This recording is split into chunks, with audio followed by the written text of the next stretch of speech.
Hey, everybody, and welcome to the Better at Beach podcast. My name is Mark Burke, and I'm here with my main man, Brandon Joyner. And we are here to answer and discuss all of your volleyball queries. Today, specifically, we're going to talk about how to prep for a big tournament. So, since today is May 13th, that means we're going into the first AVP tournament of the year. Some teams have been battling their way up to the Olympics. Some teams are already 2 or 3 months into their World Tour season. And for some teams, like Brandon, this is going to be his first major tournament of the year. So we're going to get into that discussion. And I'm also excited to share some of my fitness and preparation tips that you guys should hear, especially if you are working your way up to a major tournament. But if you're looking for the ultimate in preparation for beach volleyball, of course, you know you should come to a Better at Beach camp. And if you're interested in doing that, I'm going to share some dates with you. We are up to 70 people on our New York, Long Beach in Long Island, New York camp. That's May 31st to June 2nd. On June 2nd, we have a beach volleyball fundamentals in Hermosa Beach. So if you're around the South Bay and you want to get a good 5.5, 6 hours of volleyball in, we will be there on June 2nd. But June 14th in San Diego is sold out. Pretty cool. June 14th to 16th in Virginia Beach. Brandon's going to run a camp for his hometown, and he's also expecting that to sell out by the end of the day. But check our website to make sure that you don't miss out if you want to get in quick. June 28th to 30th, we are going to Vancouver, Canada. We're going up north. We rented out Six Pack Volleyball. It's an indoor facility. We got hated on because people said, "Why are you going indoors when it's summer here?" Guys, we like indoor facilities. Indoor facilities are great because it means that our coaches don't get exhausted through sun and humidity and wind, and our camps have an insurance, meaning we can't get canceled due to crazy wind or rain if we operate in indoor facilities. So, if you do live near an indoor beach volleyball facility or you happen to own one or work in one, get in touch so that we can come to your hometown. June 28th to 30th, we have a women's B and A level 3 day camp, June 28th to 30th in Hermosa Beach. And in Hermosa Beach, July 19th through 21st, we also have a men's B and A level 3 day camp. And hey, Tennessee, wake up.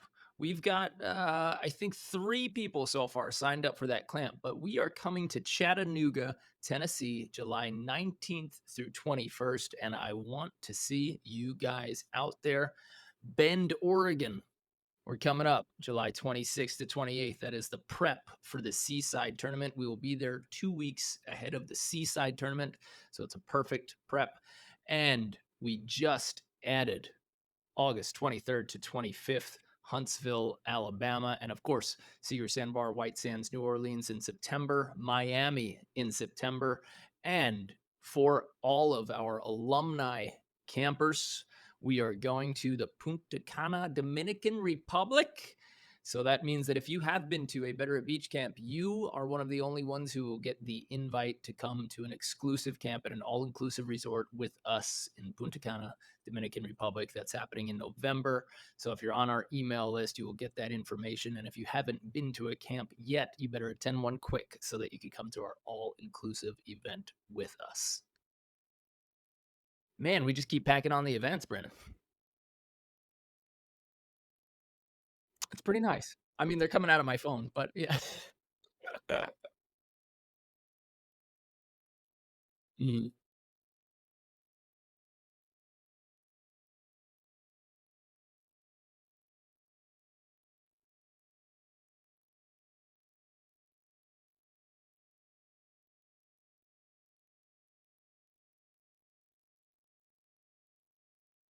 It is fun. Yeah, I think next year, maybe 2 years, we'll see. Get a little caravan, see if we can get a camper and do a full tour. That's actually been one of my dreams to do a volleyball bus, around the country and hit up all the tournaments, all the fun ones, especially like Seaside. Um, Maybe even head down to Mexico. Who knows? Uh, but funds could be on the list.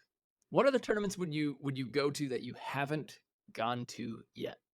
Like, what have you not hit that's seriously on your butt?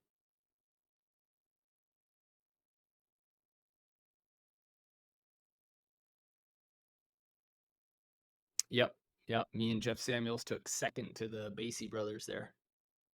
Good event. That's another one of those, like, people events, where it's just great people running it. It's a pretty small community, and it's expensive, so I'm not gonna lie, for a lot of, like, the young 20-year-olds and mid-20-year-olds and anyone who's not making coin, it's not cheap to go there, especially if you're flying in. Like, if you live in Denver, it's pretty cool. You got, a 3, 4 hour trip, something like that to drive. But to fly into Aspen, you got to fly to Denver, then you got to get the 3 to 4 hour trip, and then Aspen prices are Aspen prices. So, not an easy tournament to go to, but really worth it. Really worth it.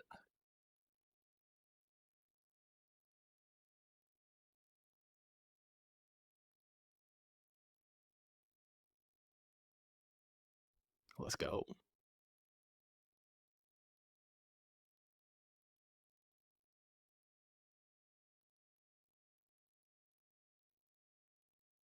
Hmm.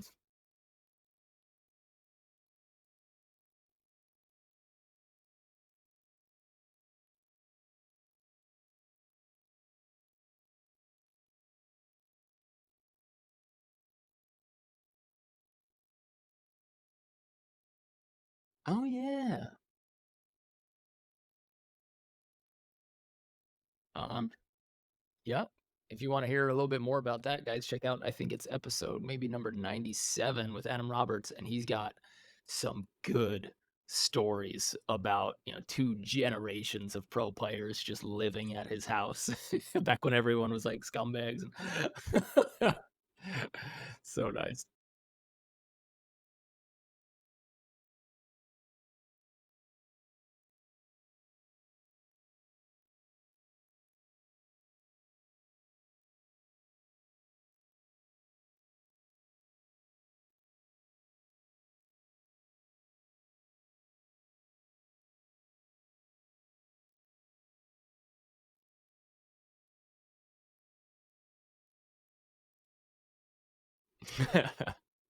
The people in the hang tournaments. I mean, it's a good life. It's interesting because you sometimes you need that balance. Like AVP is this fine mix of those local tournaments where it's all people and fun, and the FIVB where it's straight up business. People aren't saying hi to each other. They're showing up, heads down, ready to rock. Everybody spent a grand just to get there. And then some countries and federations are paying their own way. USA athletes were pretty lucky in that we get certain stipends, and they'll pay a lot of the tournament sign up fees if you sign up through USA Volleyball, which is really great. But yeah, you don't make friends on the world tour at all, and you show up to practice and there are 9 cameras filming your practice and you're like, "Man, is this even legal? Can you film me before you play against me?" Um, but yeah, it was weird going from AVP to that. AVP where you could chat up the refs and kind of argue with them and smile, to FIVB where as soon as you said a word to the ref, you got a hand in your face, which is a little rude. Yeah, but they're keeping their matches going, and it's super professional. Would like a little bit more discussion from the referees, especially when they're wrong. But uh, you know, you can't waste all that time, and you got a tournament to run. But the vibe is just so different on the world tour.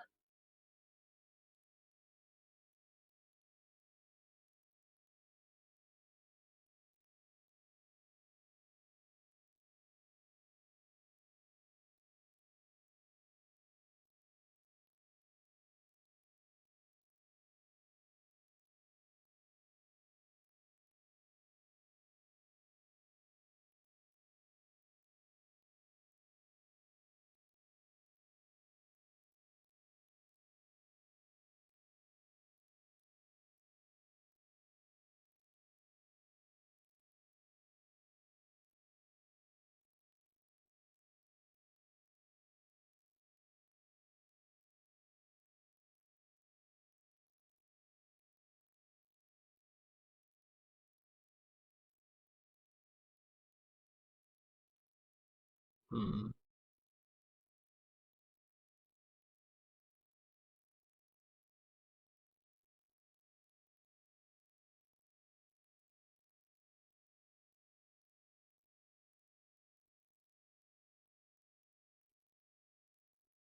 Yeah.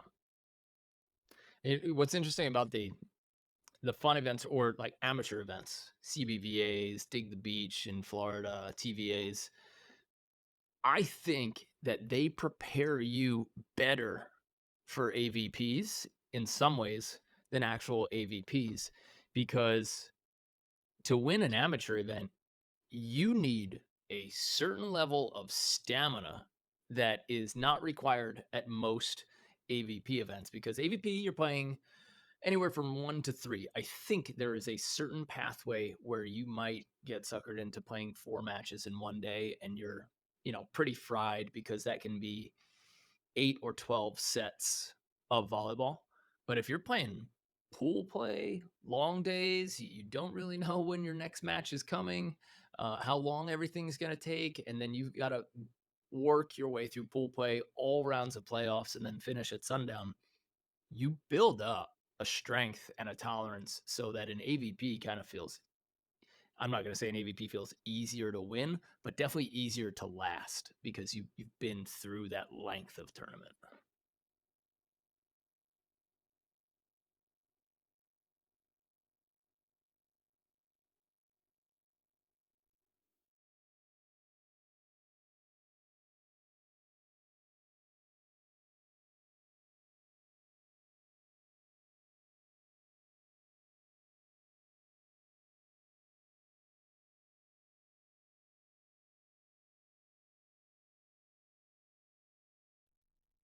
Yeah.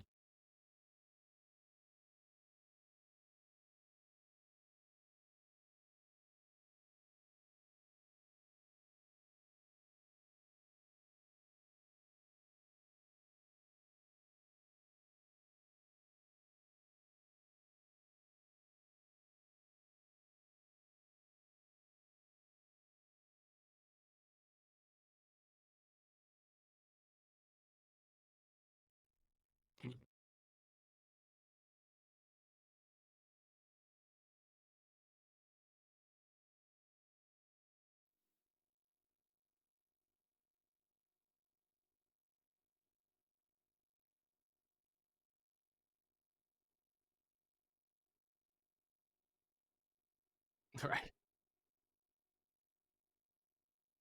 Yep.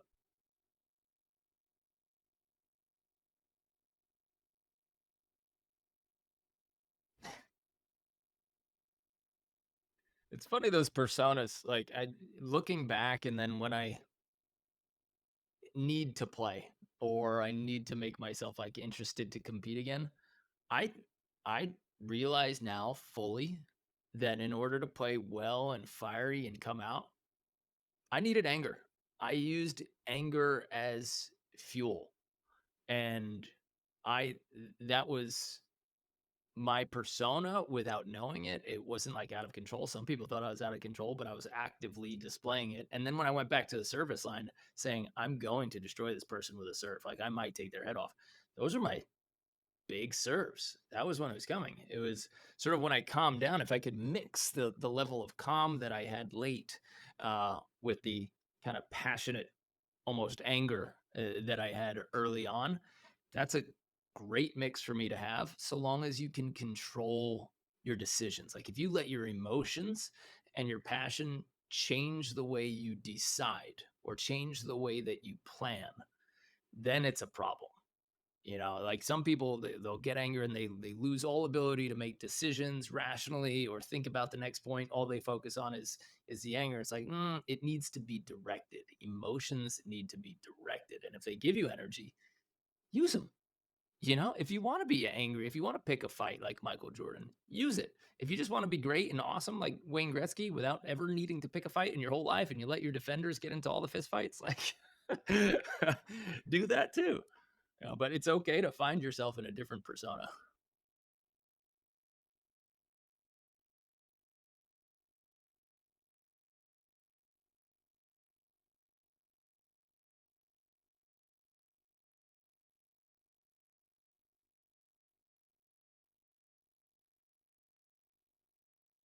Mhm.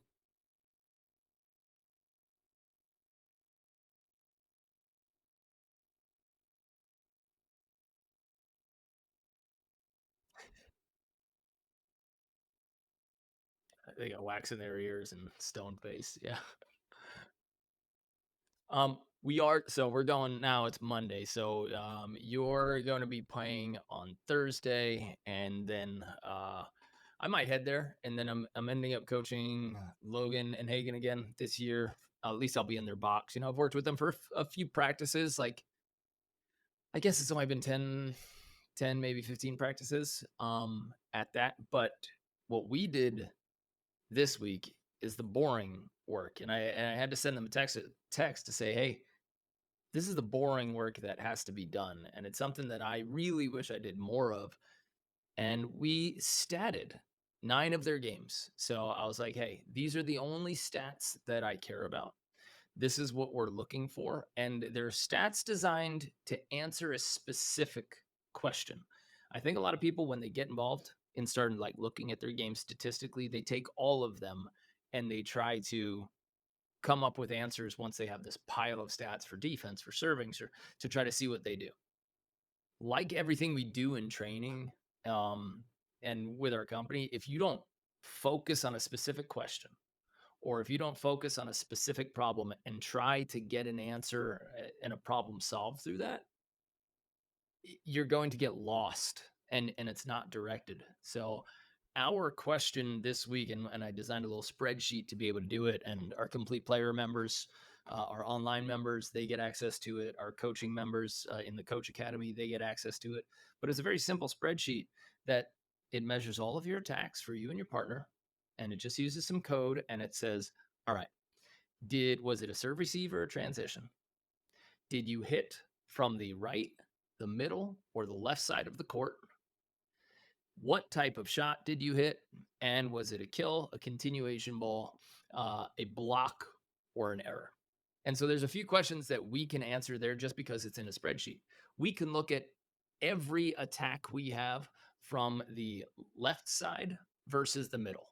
And we could say, okay, should we hit out of the middle or should we hit it out of the left side? Because once you look at all those and then you say which ones were kills, which ones weren't, you can get a quick answer, right? We can look at every time we hit a high line versus every time we hit hard cross. What's your hitting percentage when you're hitting hard cross or high line? Oh, okay. So it means that this is a shot that you can lean on. You're doing that well. You're hiding it better than all others. And so we're getting these answers where we'll know better what to do this weekend, but not through practice. Literally through just the results and then tracking what we've done in the past and things that are hiding. And, we did the gold medal squared camps where they have that one stat, like what's the difference between a Hall of Fame hitter at 300 or a or somebody who basically like might have 1 year in the pros at 275, and it's one hit, one at bat, one hit every 2 weeks. So if you're trying to tell me with your eyes or with your feeling who's a better hitter, you won't ever be able to do that until you actually write down those stats. So those are some like really simple things that you guys at home, if you're listening, that you can do. Just take the video, pause it, use a simple Excel sheet. Was it SR, serve receive, or T, transition, anything that's not serve receive? Where did you hit the ball from? The left side of the court, the middle of the court, or the right of the court? What shot did you hit? We use X for a hard cross. We use C for cut. We use O for overcross. We use H for high line, L for hard line, and then we use S for seam. And we take those stats and then you take the result and you see if it was kill, error, block, or a continuation ball. And we'll get really, really solid answers just based on those stats, not even concerning ourselves with what the other teams have done. Take care of our side of the court based on our stats. And I don't think enough people really do that work because it's boring. And it's something that I should have done, wanted to do. When I was going through it. Instead, I just watched a lot of film without necessarily writing down all of the stats. I kind of took it all in, took in the positioning, looked at my technique, but there is real benefit from taking those stats. And a few of our online members are really starting to see it. And we got a few tournament winners coming out of the complete player program, which is pretty sweet. Early to be getting tournament wins, but that's what happens when you've actually been focusing on volleyball for the last few months in preparation for everything else. So that's what we're doing. But we've been working a little bit on defense, you and me, with like posture and changes. What are you focusing on going into the next 4 days, and what's your process like?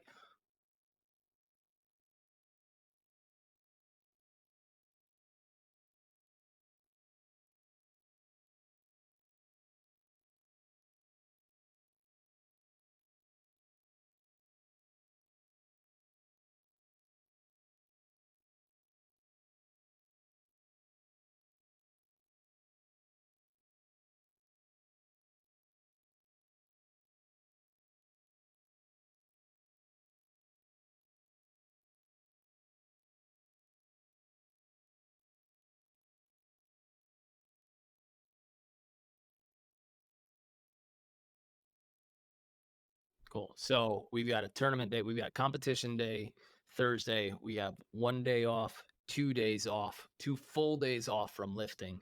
So if somebody else is playing on a Saturday, they should not be doing like heavy legs, or you would not be doing heavy legs Friday and Thursday.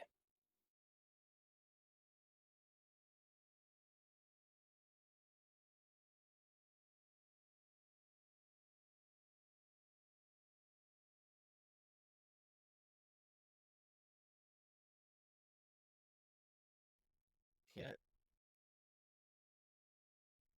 Uh, 1 day.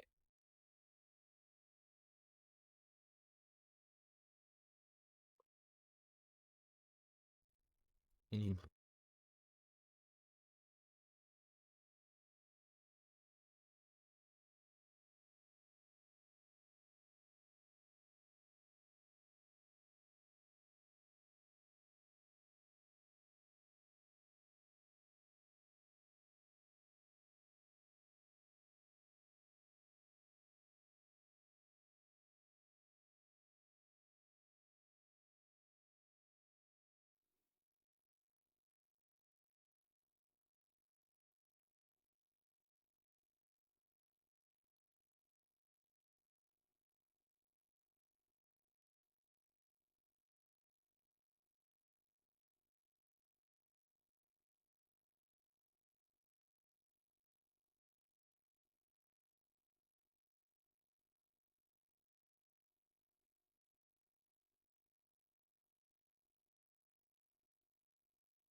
Nice. All right, so 2 off days. You're gonna tomorrow you're gonna get outside, do a little bit of mobility, maybe a practice, a little sweat and technical situation. And then the day before, which I would say most people would do, day before, you would do a 45-minute to an hour practice. It's so long as your volume isn't high and you're not wasting a ton of energy, you can still be great for the next day by having a practice or a lift. But all we got to talk about day before is volume, right? Keep volume low. And that means that we're not doing a lot of jumps, that we're not spending a lot of time on our feet on the sand. If you want to go in the gym, there are very real studies and stats that say that if you practice a moving weight, like a medium weight, so somewhere, let's just call it below 80% of your 1 rep max, ideally somewhere between maybe 0 and 50% of your 1 rep max, and moving it really, really fast with great technique. If you get in 3 to 4 sets of one, I mean, it's 3 to 4 repetitions after a good warm up, your nervous system actually primes. You prime your central nervous system to help you explode more. You're able to grab on like more muscle fibers, essentially, are activated through more neurons. And you can help your body realize that it can move faster, it can move more explosively. But we're not doing multiple, like any more than sets of 2 reps is dangerous for a day before. Not dangerous in terms of health, but dangerous in terms of your performance because you're going to fatigue yourself.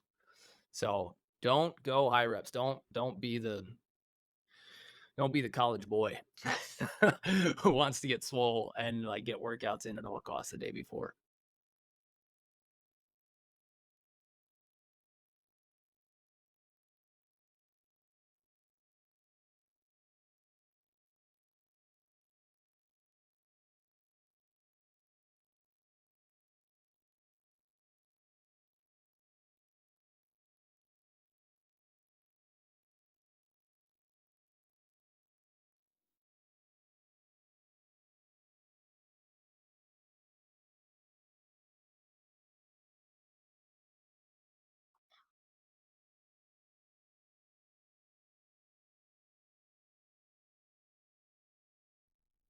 Mm.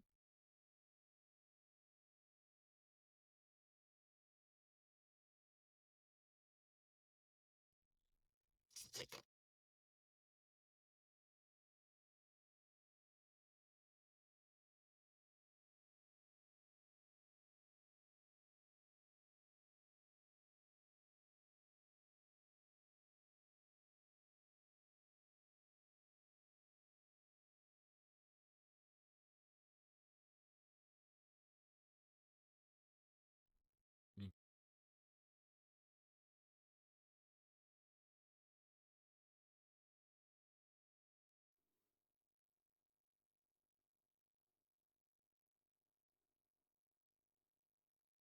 Sure.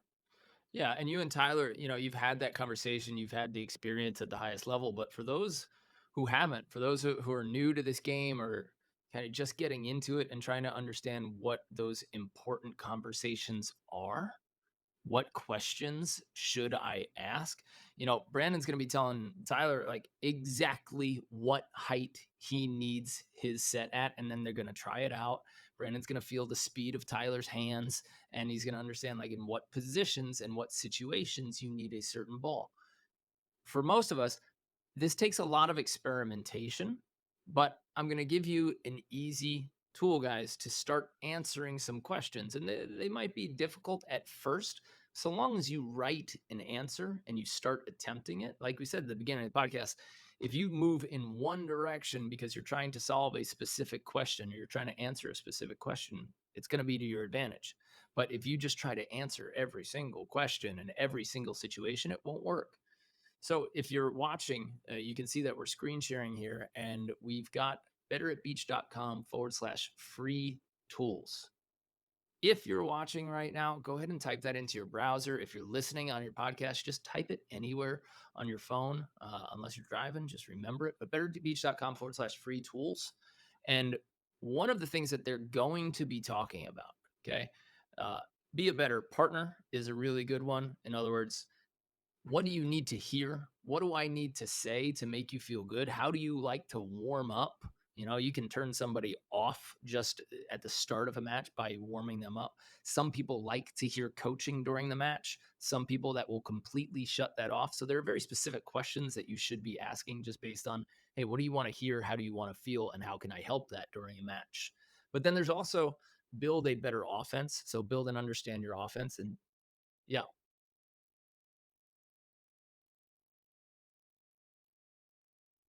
Mm.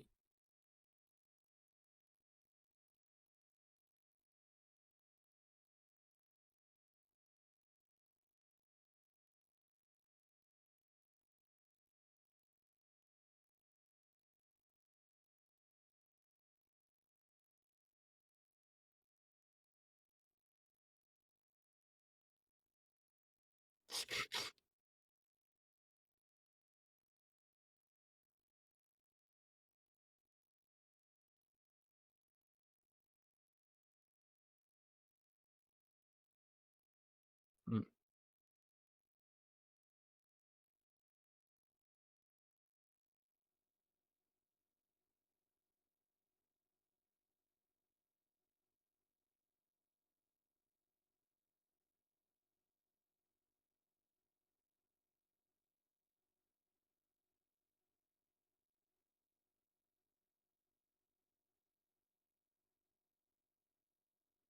Yeah. And then along with that, figuring out what type of partner you would want to be on that free tools page.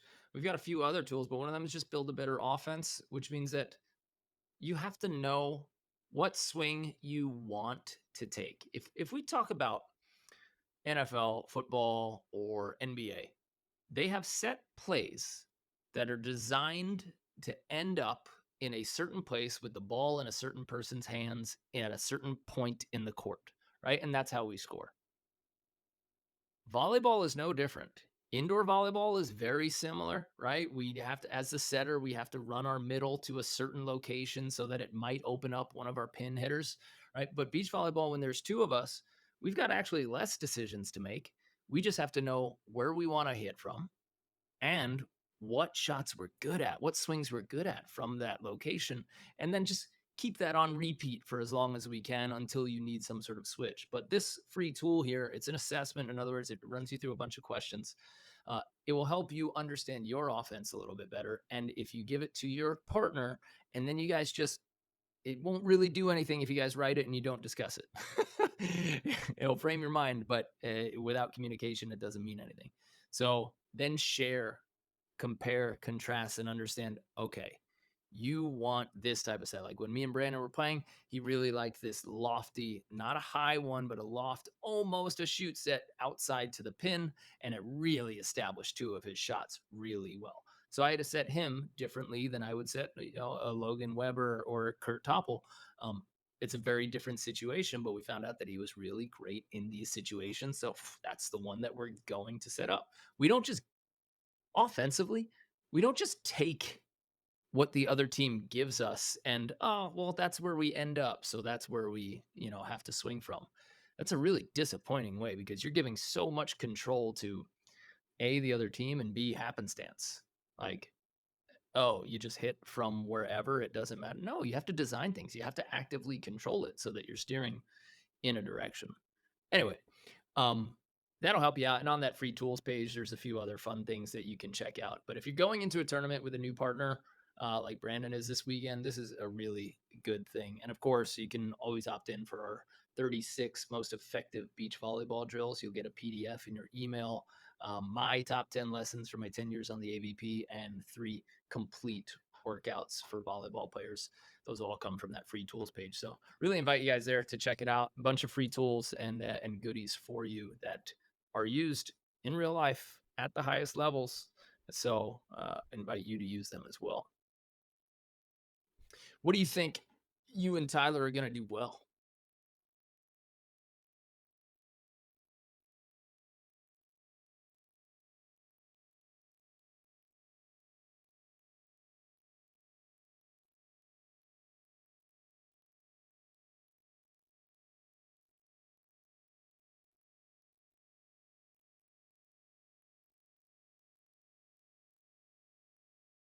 Got to get him back.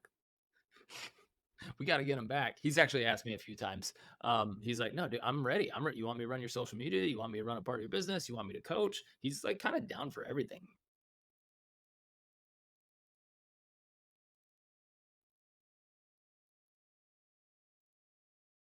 They're perks. Mm,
yeah, but he's steady too.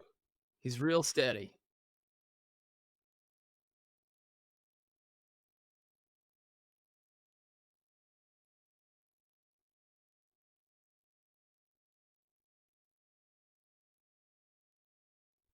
You know, one thing that we will focus on for sure with Logan and Hagen after watching these 3 matches. I'm curious to see if they paid attention to the same thing. But yesterday, you and me, we were working yesterday, 2 days ago. You, me, and Hagen were working on serving. And what serves did we work on? Line to line. So you line up in front of that person or along their sideline, and then you put it short or you put it fast deep on their sideline, the last 3 feet of the court, somewhere around there. If you watch the majority of matches, you will, if you just draw imaginary lines or you hang strings from your computer to watch a match and you say, okay, how many serves were actually going to land on the perimeter? It's shocking how many do not. It's everybody who is aiming for the meat of the court and having this diagonal serve, which gives the offense the most time and the best angles. Uh, it's not lazy because you think, well, I can hit the hardest when I'm going cross, and it for sure feels safer. But when you start serving those lanes, and here's an homage to Big Rick, Rick Lucas, he said, winning Pottstown is just serving the alleys. If you can just absolutely expose the last 3 to 4 feet of the sideline on every single serve, I promise you it will continue to pay off. But once you lay off of that, then you're serving meatballs right into the zone where everybody wants to pass. And after 3 matches, they had 2 serves that ended up in the last 3 feet of a perimeter sideline. And I think you saw it during the practice as well. After we practiced sideline serves and line to line serves for what was it, 30 minutes? Then when we got into gameplay, just didn't happen. And it's like you practice something for a reason, so you implement it into competition right away. And statistically, just so you guys know, statistically, the line to line serve, when you line up in front of the person you're about to serve, or almost outside them, and you go line to line, that fast one right on the sideline, it's statistically the most effective serve in creating bad passes. So if you're going to choose one easy win, line up just outside the person you're going to serve and just try to ping his sideline all day long. And that's an easy win that we're going to get as far as a focal point for this week and for serving, because we can't just keep serving diagonally into the meat of the court where everybody can always touch it without struggle.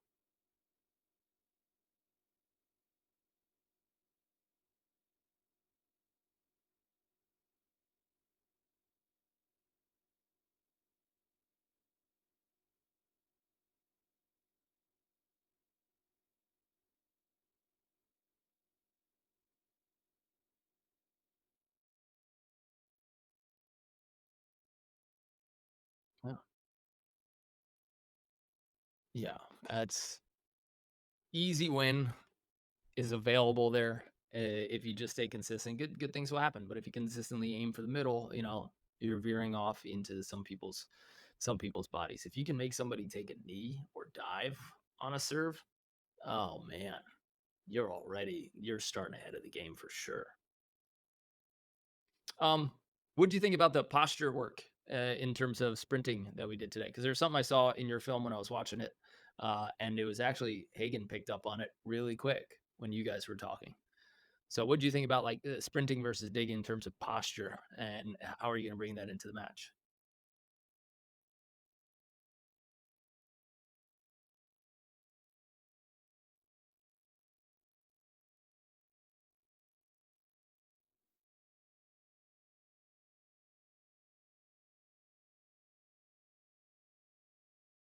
Where? Well,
Even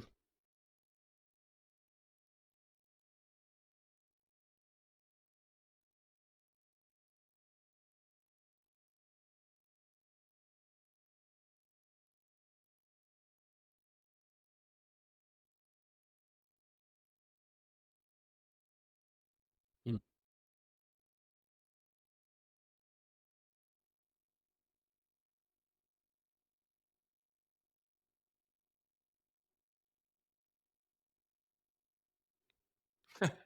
yeah.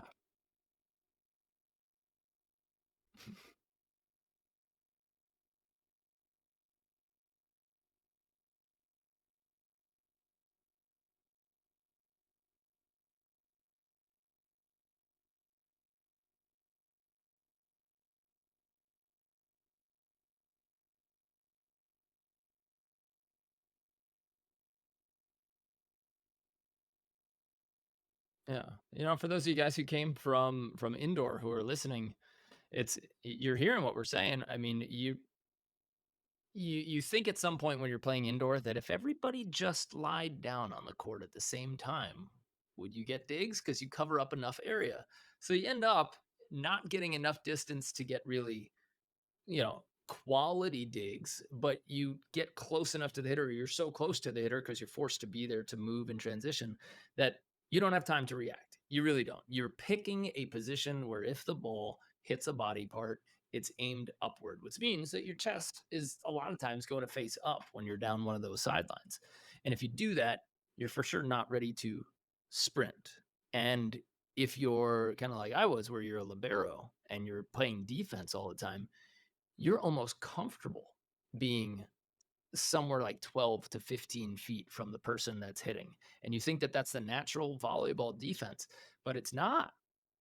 Remember, if you play back middle, how far you are from the hitters that are hitting, it's like you have all this distance. And that's why the back middle people get so many digs in indoor.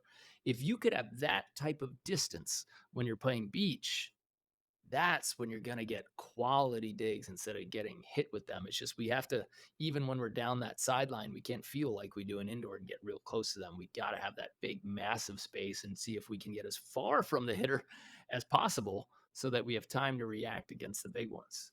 And then to cover your point about filling holes, it's another thing that comes from indoor that beach defenders have to stop.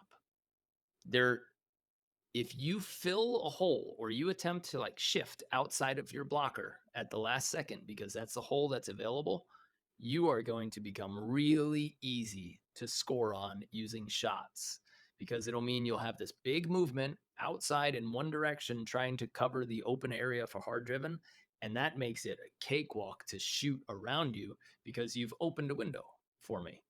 So one of the things that I had to learn when I started getting a ton of digs was it's me against the hitter, not me with my blocker covering a certain amount of space against the hitter. And so the more I started ignoring my block and what he could or should cover, and actually Hagen's now embracing this too, where he's just saying like, imagine Logan isn't there. What would I do to still make this dig? How would I read? Use those natural reading instincts. And then if your blocker doubles up with you, that's a double bonus. You got two people in the way of one ball. Perfect. But shifting into holes as a defender on the beach, um, not not a good move most of the time. Make sure that you're just staying there and you're trying to get as much information from the hitter as you can. So, quick little defensive tips for everybody out there. Yeah, and I think we can wrap there. That's a good episode. We do have a question from some of the live attendees, so I'll answer a couple of these while we're here because we don't often get a chance to do that. Number one, what's the age requirement for the Virginia Beach? You're allowing all ages, right?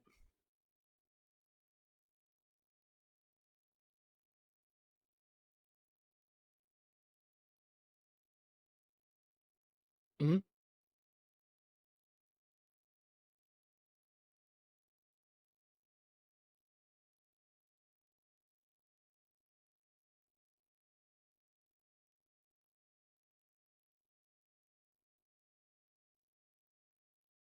Nice.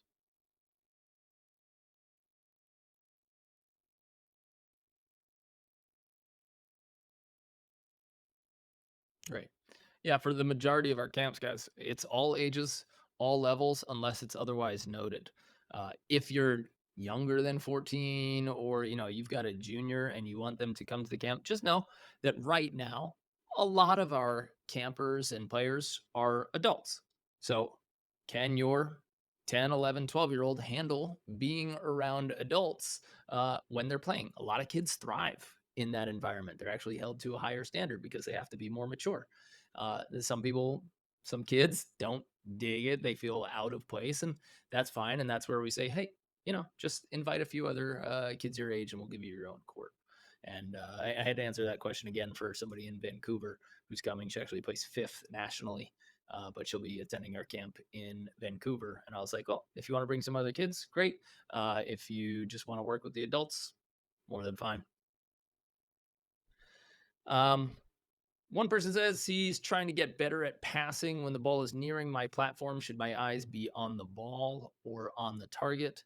You know, I would say you want to look forward, look at the bottom middle of the ball as long as you can. The problem is if your hands are close to your hips, then and your shoulders aren't forward, you're going to get in trouble by looking to the ball because then your head starts moving. And if you do any like firearms training or anything like that, or any sort of accuracy training, if your head moves at the moment where you should have your purest release or purest contact, things are going to get wild and it'll cause other parts of your body to move. So your head should be stable. Eyes should be bottom middle of the ball. If you're getting real specific, aim small, miss small, and get your hands far away from your body so that your head and eyes don't have to move for the last 6, 7 feet of the ball's flight. And then that answers all of those problems. But you definitely don't want to be like looking out into space or anything. And you don't want to be standing up with your hands attached to your thighs so that you lose track of the ball at the end. Should you train the day before and how? We already discussed that. Keep your volume low. In other words, don't be out there for a long time. Don't go high reps on anything. Be super efficient with your time. Alex said it was nice meeting us in Hermosa, and he had a great experience with Kelly Kalinsky, who's coaching our classes now.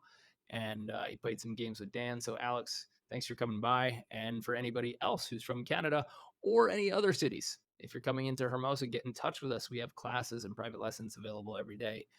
Or if you just want to set up a group training with some friends that you're traveling with, we would be happy to be there. Once saw you. So Gene says, I once saw you in lower level. Oh, I once saw you say that in lower level, there's no point in blocking angle. Why do you say that?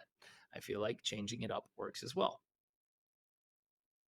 What I say is that at the pro level, 7 out of 10 blocks already are one blocks. Your blocking line, you're covering cross as a defender because it covers the most space and it's the shortest distance for a defender to run. If you're peeling, which at the lower level, that should be majority peeling. You should not be blocking if you're playing A or below volleyball. You should really get out of there and work on your ball control and just control that court. But if you're going to peel cross, think about like taking 3 backward steps diagonally from the antenna or 3 backward steps along the sideline. Uh, when you take 3 backward steps diagonally, there is a massive amount of space behind you, and it's very easy to get kills in the diagonal with that much space and no human body. Whereas if you drop back along the sideline into the line 3 steps, now somebody has to hit a really tricky jumbo high arcing shot over to beat you, or they got to rock you in the face. So it's just a better idea all around. I'm not saying that it's a terrible idea to block cross once in a while, or if you get some points easily on it, throw it in there and then continue to throw it in there. But if I were to give you one blanket statement for one defensive strategy that you needed to run all day at the A level and below, it would be line blocking or line peeling. And if I were to give you one strategy to win at the pro level all day long, it would be line blocking, diagonal defending, right? So either way, that's the setup that the majority of teams use, that the majority of players should use. And if you're going to throw in some other plays, of course, yeah, do it. And if they work, do it again. And if they work, do it again, again, and again, and just keep that mental stat of when it worked and why it worked. You should be all right.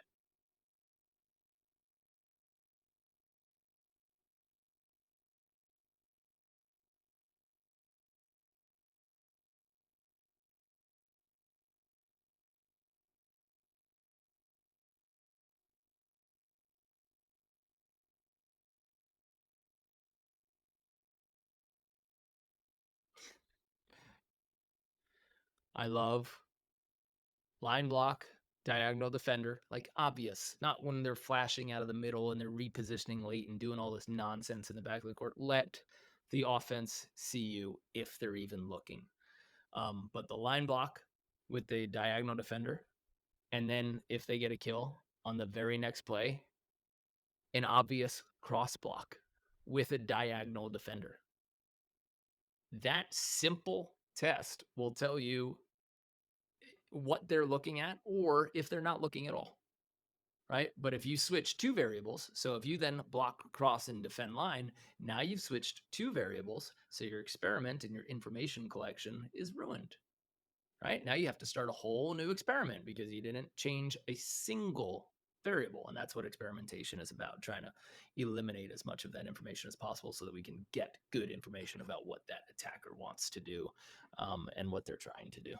So, yeah, if you want to run a cross block, cool, but just do it with a diagonal defender and see if that team hits line or if they just don't believe that you would leave that much space down the line. So they hit some sort of garbage shot. You'd be surprised. That's it. You want to come work out? Cool. Nice. Nice. Yeah, today, guys, we're doing a little body weight strength. So we do some calisthenics, we do push ups and pull ups. For general strength, we do a lot of mobility style step ups so that we stretch at the same time that we strengthen our legs. In other words, we would do lunges, really deep lunges or really deep step ups. For example, we have a 12-inch box. We put one of our knees on the ground. That means that we're starting in a really stretched position, and then we do step ups from there so that we're actively gaining strength in a high mobility position. Uh, After we do some of those and some light plyometrics, then today is really all about lifting heavy for me, maybe fast for Brandon, depending on how he's feeling. But those two have pretty similar results. If you want to lift heavyweight, in other words, more than 80% of your one rep max, today we're going to do 5 sets of 5.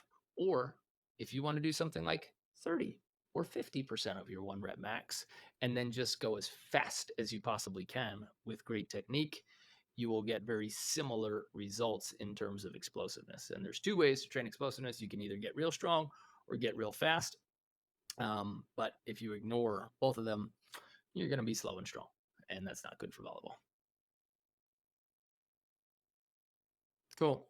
Well, see you for a lift in a little bit. Guys, if you want to come to a camp or schedule it, let us know. And if you want to become a part of our coaching academy online, we have our meeting tomorrow. So coaches and club directors join in. We're solving problems, getting new drills and new practice designs and advice and club management every week. And on Wednesday, our complete player program, where we help you with your workouts and we help you with your volleyball technique and tactics. That meeting happens on Wednesdays, and it comes with all of the courses we have. We would love to have you there, and workout programs as well. So check us out, betteratbeach.com, and we will see you at the AVP Huntington Beach. If you're there, wear your BAB gear and come make some noise for Brandon and all of our other coaches who are competing here. All right.